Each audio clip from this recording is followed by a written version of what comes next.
का 11th class की chemistry chapter number 1 में some basic concepts of chemistry. मैंने ये सीरीज़ एनसीईआरटी को एक्सप्लेन करने के लिए की है। उसके बाद हम कुछ न्यूमेरिकल्स करवाएंगे, कुछ और भी फैक्टर बताएंगे। अब तक हम पिछले 2 वीडियो में some basic concept of chemistry से केमिस्ट्री की डेफिनेशन, उसकी इंपॉर्टेंस, उसकी डेवलपमेंट कैसे होती है केमिस्ट्री की, और काफ़ी सारी चीज़ें हैं जो एंशिएंट टाइम में केमिस्ट्री के अंदर यूज होती रही हैं, उनके बारे में बताया। और इसी के साथ साथ इंपॉर्टेंस ऑफ केमिस्ट्री के साथ साथ nature of matter, states of matter, ये सब सॉलिड लिक्विड गैसेस पार्टिकल्स कोई भी एग्जिस्ट कैसे करता है ना, एटम्स केमिकल रिएक्शन में पार्टिसिपेट करते हैं, उसके बाद क्या होता है, न्यू बॉन्ड्स बनते हैं, पुराने बॉन्ड टूट जाते हैं। और क्लासिफिकेशन ऑफ मैटर, एक आपका physical classification of matter, chemical classification of matter हमने पढ़ा। हम देखते हैं कि प्रॉपर्टीज़ ऑफ मैटर भी हमने देखे, जो फिजिकल प्रॉपर्टीज़ केमिकल प्रॉपर्टीज़ के आधार पर हैं। इसी के साथ साथ हमने देखा कि अब जो हम चीज़ें कर रहे हैं तो उसमें कुछ ना कुछ क्वांटिटीज़ आएंगी, तो उन क्वांटिटीज़ का मेजरमेंट हम कैसे करेंगे। तो मेजरमेंट के लिए फिजिकल क्वांटिटी, जो आपकी बेसिक फिजिकल क्वांटिटीज होती हैं, जिनकी यूनिट ऐसा यूनिट होती है, इंटरनेशनल सिस्टम ऑफ यूनिट होता है, उसे हमने एक्सप्लेन किया और डेफिनेशन की, जिसमें length, mass, time, electric current, thermodynamic temperature, amount of substance, luminous intensity, ये सब आते हैं। इसी के साथ साथ इनकी सबकी डेफिनेशन, मीटर की, किलोग्राम की, सेकंड की, एम्पियर की, केल्विन की, और आपका कैंडला, मोल, इन सब की डेफिनेशन। इसी के साथ साथ हमने प्रीफिक्सेस कुछ देखे ऐसे यूनिट में जो यूज होने वाले, जैसे yocto, zepto, atto, femto, pico, nano, micro, milli, centi, deci, deca, hecto, kilo, mega, giga, tera, peta, exa और जेटा, योटा। तो ये आपका केमिकल बैलेंस है, जिसे इसलिए यूज किया जाता है कि हम छोटे छोटे अमाउंट में सब्सटेंसेस को कैसे वेट करें, उनका मास कैसे निकालें। हम जानते हैं कि मास का मतलब ये होता है किसी भी पदार्थ के अंदर जो अमाउंट ऑफ मैटर होता है वही उसका मास है। अगर उस अमाउंट ऑफ मैटर में ग्रेविटी लग रही हो तो वो कन्वर्ट हो जाता है वेट में। तो हम जब हम सब्जी लेने जाते हैं, तरकारी सब्जी लेने जाते हैं, कोई भी पदार्थ तोलते हैं, तो हम एक्चुअली मास नहीं तोलते, mass into acceleration due to gravity को हम उसे कंसीडर करते हैं। इसी के साथ साथ हम वॉल्यूम के बारे में बात कर रहे थे कि मान लीजिए किसी एक रूम के अंदर जितनी एयर भरी हुई है ना, वॉल्यूम का मतलब भी क्या होता है कि amount of space occupied by substances. तो इसकी यूनिट लेंथ, क्यूबिक लेंथ होती है। या फिर हम कह सकते हैं कि लेबोरेटरी में वॉल्यूम ऑफ लिक्विड के लिए वॉल्यूमेट्रिक फ्लास्क, आपकी पिपेट हो गई, ब्यूरेट हो गई, और ग्रेजुएटेड सिलेंडर हो गया, वॉल्यूमेट्रिक फ्लास्क भी होते हैं, जिसका यूटिलाइजेशन किया जाता है। इसी के साथ हमने देखा कि जैसे थर्माकोल और आयरन के ब्लॉक में काफ़ी डिफरेंस होता है। थर्माकोल के ब्लॉक को हम आसानी से पकड़ सकते हैं, लिफ्ट कर सकते हैं। अगर हम आयरन के ब्लॉक की बात करें उतने ही बड़े आकार की, तो हमें 2-4 लोग या बड़ी और ज़्यादा आकार होगा तो क्या करना पड़ेगा, हमें क्रेन लगानी पड़ेगी, तब जाकर के हम आयरन के उस ऑब्जेक्ट को लिफ्ट कर पाएंगे, एक प्लेस से दूसरे प्लेस पे ले जा पाएंगे। अगर हम डेंसिटी की बात करें तो डेंसिटी का फॉर्मूला होता है mass upon volume. Density of a substance is it's amount of mass per unit volume. तो ये आपकी अमाउंट ऑफ पर वॉल्यूम होती है। बात करते हैं हम डेंसिटी की, तो डेंसिटी इक्वल होता है मास अपॉन वॉल्यूम। ऐसा यूनिट ऑफ मास हम जानते हैं किलोग्राम होता है, और ऐसा यूनिट वॉल्यूम होता है क्यूबिक मीटर। तो ये हम डेंसिटी निकाल सकते हैं किसी पदार्थ की। हम बात करते हैं टेम्परेचर की, तो टेम्परेचर के लिए हमें 3 टाइप के मेजरमेंट करने वाले हमें डिवाइसेस होती हैं। केल्विन होता है, डिग्री सेल्सियस होता है, फ़ारेनहाइट होता है, और उसकी अलग अलग वैल्यूज़ हैं। हम क्या करें कि हम 2 फॉर्मूले याद कर लें, जैसे K = 0 डिग्री सेल्सियस प्लस 273.15, और F = 9/5 0 डिग्री सेल्सियस प्लस 32। ये अगर हम मान लें तो हम कैलकुलेशंस कर सकते हैं। हम बात करते हैं अनसर्टेनिटी इन मेजरमेंट्स में भी बहुत सारी अनसर्टेनिटी होती है।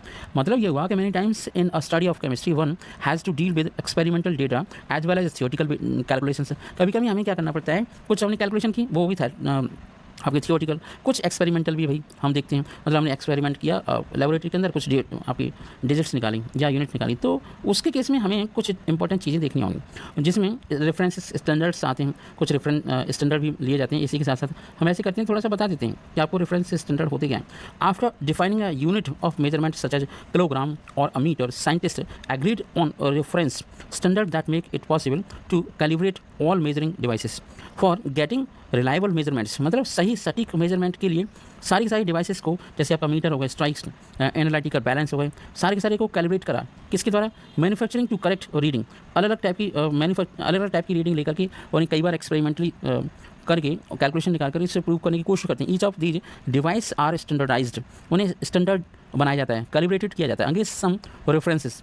The mass standard is a kilogram since 1889. It has been defined as a mass of platinum iridium PTIR cylinder that is stored in an straight jar at International Bureau of Weight and Measures in Sevres, France के अंदर ये रखा हुआ है। अब platinum iridium was chosen for this standard because it is highly resistant to chemical attack and its mass will not change for an extremely long time. मतलब काफ़ी time तक कोई चीज़ रखी रहे। अब देखो, अगर हम किसी चीज़ को स्टैंडर्ड मानेंगे तो इसका मतलब क्या है, उसमें कुछ चेंजेस नहीं आ रहे हैं। चेंजेस जैसे कोई भूकंप आ गया, कोई और चीज़ आ गई, टेम्परेचर बढ़ गया, आपकी एटमॉस्फेरिक कंडीशन बदल जाती हैं, उस केस में कुछ चेंजेस नहीं आते, तो उसे हम स्टैंडर्ड मान सकते हैं। Scientist are in search of new standard for mass. This is being attempt through accurate determination of Avogadro constant. Work on this new standards focuses on way to measure accurately the number of atoms in well-defined mass of the sample. One such method, which uses X-ray to determine the atomic density of crystal of ultra pure silicon. तो मतलब ये हुआ कि x ray determination बहुत ज़्यादा कारगर साबित होता है and has accuracy of about 1/2 around 10 to the power 6 but has not yet been adopted to serve as a standard. There are other methods, but none of them are presently adequate to replace platinum iridium cylinder. No doubt, changes are expected within this decade. The meter was originally defined as the length between two marks on platinum iridium bar kept at a temperature of 0 degrees Celsius, 273.15 Kelvin. In 1960, the length of the meter was defined as a 1.65076373 into 10 to the power 6 times the wavelength of light emitted by Crofton Prism. Although this was a cumbersome number, means it preserved the length of meter at its agreed value. So meter was defined in 1983 by CGPM as a length of path traveled by light in vacuum during a time interval of 1/299,792,458 of second. Similar to the length and the mass, there are reference standards for other physical quantities. ये आपकी चीज़ें हैं.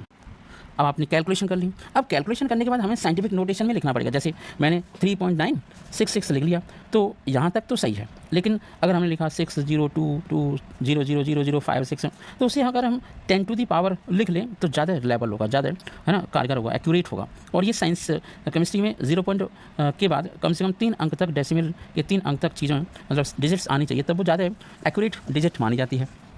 It may look funny for moment to write or count numbers involving so many zeros, but it offers a real challenge to do simple mathematical operation of addition, subtraction, multiplication or division with some members.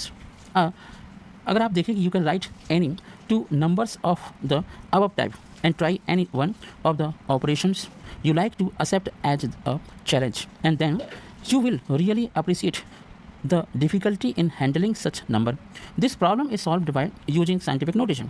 अब इस समस्या का समाधान scientific notation के अलावा कुछ हो ही नहीं सकता. अब साइंटिफिक नोटेशन से फ़ायदा ये होगा कि हम किसी भी डिजिट को आसानी से ऐड कर सकते हैं, उन्हें हम है ना जोड़ सकते हैं, उनका सब्सट्रैक्शन कर सकते हैं. तो सबसे बढ़िया क्या है, 10 to the power संख्या लगा दो, ठीक है. तो इसी डिजिट नंबर को हम साइंटिफिक नोटेशन कह सकते हैं. जैसे 232.508 को 2.32 और 508 इंटू 10 की पावर 2 लिख सकते हो.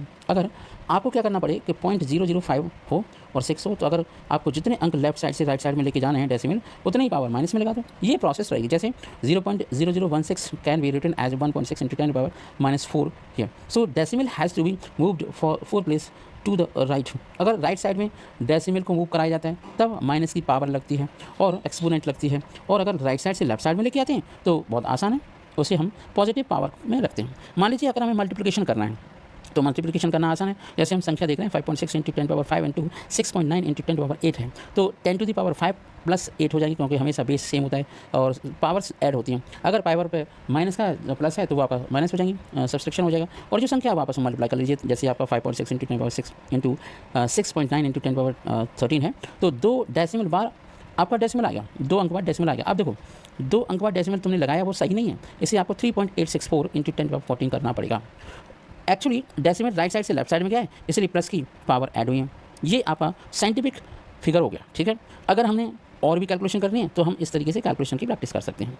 ये इस चीज़ को हम एक और शॉर्ट वीडियो में बनाता हूँ, उस पर मैं करके दिखा दूँगा. तो एडिशन एंड सब्सट्रैक्शन करना बहुत आसान है. देखो पावर एक जैसी कर लीजिए. जैसे आपकी पावर है यहाँ पे 10 to the power 4 और दूसरी पावर है 10 to the power 3 जो 8.95 में है, 6.65 में 10 to the power 4 है. तो पहले क्या करें, हम पावर को एडजस्ट करें. तो मान लीजिए हमें 10 to the power 3 करना है, तो 0.895 10 to the power 4 हो जाएगा यहाँ पे, और 6.65 इंटू 10 पावर 4 है. तो 10 to the power 4 को आप एडिशन के तौर पर अलग से कॉमन ले लो और इन्हें जोड़ दो, संख्या हो गई बढ़िया. तो ये हो जाएगा 0.895 इंटू 10 to the power 4. ऐसे आप 10 to the power 3 के टर्म में भी फाइंड आउट कर सकते थे, ठीक है. दोनों ही मेथड्स आपके लिए बेटर हो सकते हैं. अब हम इंपॉर्टेंट चीज़ देखते हैं जिसे कहते हैं significant figure. Every experimental measurements has some amount of uncertainty associated with it because of limitation of measuring instruments and the skill of person making the measurement. For example mass of an object is obtained using a platform balance and it comes out to be 9.4 gram on measuring the mass of the object on an analytical balance. The mass obtained is 9.421 ग्राम। लेकिन अगर हम इसे significant figure के term में लिखेंगे तो कैसे लिखेंगे? तो mass obtained by the analytical balance is slightly higher than the mass obtained by using a platform balance. दोनों में अंतर होगा। तो therefore digit 4 place after decimal in measurement by platform balance is uncertain. मतलब वो परफेक्ट नहीं होगा, कुछ ना कुछ अनसर्टेनिटी होगी। The uncertainty in the experimental और calculated values is indicated by mentioning the number of significant figure. Significant figures are meaningful digits which are known with certainty plus one which is estimated or uncertain. The uncertainty is indicated by written the certain digits and the last uncertain digit. Thus, if we write a result as 11.2 ml, we say that 11 is certain and 0.2 is uncertain. So uncertainty would be +1. ऐसी uncertainty हो सकती है। तो हम कह सकते हैं कुछ पॉइंट्स हो सकते हैं जिनके आधार पर आप डिसाइड कर सकते हो क्या आपके साइंटिफिक नोटेशन से सिग्निफिकेंट फिगर्स। ठीक है, तो सिग्निफिकेंट फिगर के लिए कुछ पॉइंट्स इंपॉर्टेंट हैं, उन्हें आपको लर्न करना होगा as it is. First point है all non zero digits are significant. For example 285 centimeter there are 3 significant figure and in 0.25 ml there are 2 significant figures. Zeros preceding to first non-zero digit are not significant figure.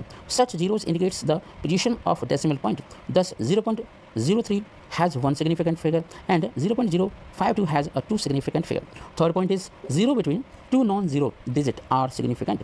Thus 2.005 has four significant figure and 3.005 also a four significant figure. Zeros at the end or right of number are significant provided they are on the right side of the decimal point. For example, 0.200 gram has three significant figures, but if otherwise the terminal zeros are not significant. If there is no decimal point, for example 100 has only one significant figure, but 100 has three significant figure and 100 has a four significant figure, 100.0 so four significant figure. Such numbers are better represented in a scientific notation. We can express the number 101 into 10 to the power 4 for one significant figure. ये आपकी चीज़ें हैं। 1.0 10 to the power 4 2 significant figure, while 1.00 10 to the power 2 for 3 significant figure. ये significant figure आपके लिए काफ़ी ज़्यादा fruitful हो सकते हैं। Thank you so much, have a nice day. मिलते हैं नेक्स्ट वीडियो में नेक्स्ट डेफिनेशन के साथ, नेक्स्ट थिंग के साथ। इसमें साइंटिफिक जो सिग्निफिकेंट फिगर है उसमें केवल एक पॉइंट रह गया है, इसे हम देख लेते हैं थोड़ा सा। Counting the number of object for example 2 walls or 20x have infinite significant figures as these are exact number and can be represented by writing infinite number of zeros after placing decimal. So these have a lot of significant figures.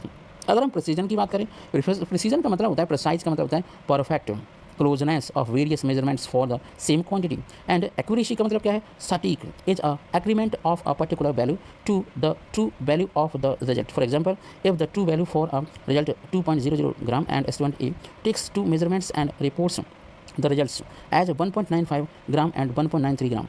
These values are precise as they are close to each other but are not accurate. Another student B repeats the experiment and obtained 1.94 gram and 0.025 or 2.05 gram as a result of for two measurements. These observations are neither precise nor accurate. When the third student C repeats these measurements and reports 2.01 gram 1.99 gram as a result, these values are both precise and accurate. ये सब चीज़ें हमें ध्यान में रखनी है। मतलब point के बाद कम से कम 3 अंक तक आपको डिजिट्स निकालनी हैं, तभी आप सही मेजरमेंट को आप समझ सकते हो। तो ये अभी आपकी 13 पेज चला है, addition and subtraction of significant figure. हम कर लेते हैं, कोई दिक्कत नहीं। डेसिमल के नीचे डेसिमल रख लो और आप एडिशन कर सकते हैं, मल्टीप्लिकेशन भी कर सकते हैं। ठीक है, तो अब है डायमेंशनल एनालिसिस। डायमेंशनल एनालिसिस को हम नेक्स्ट वीडियो में डिस्कस करते हैं।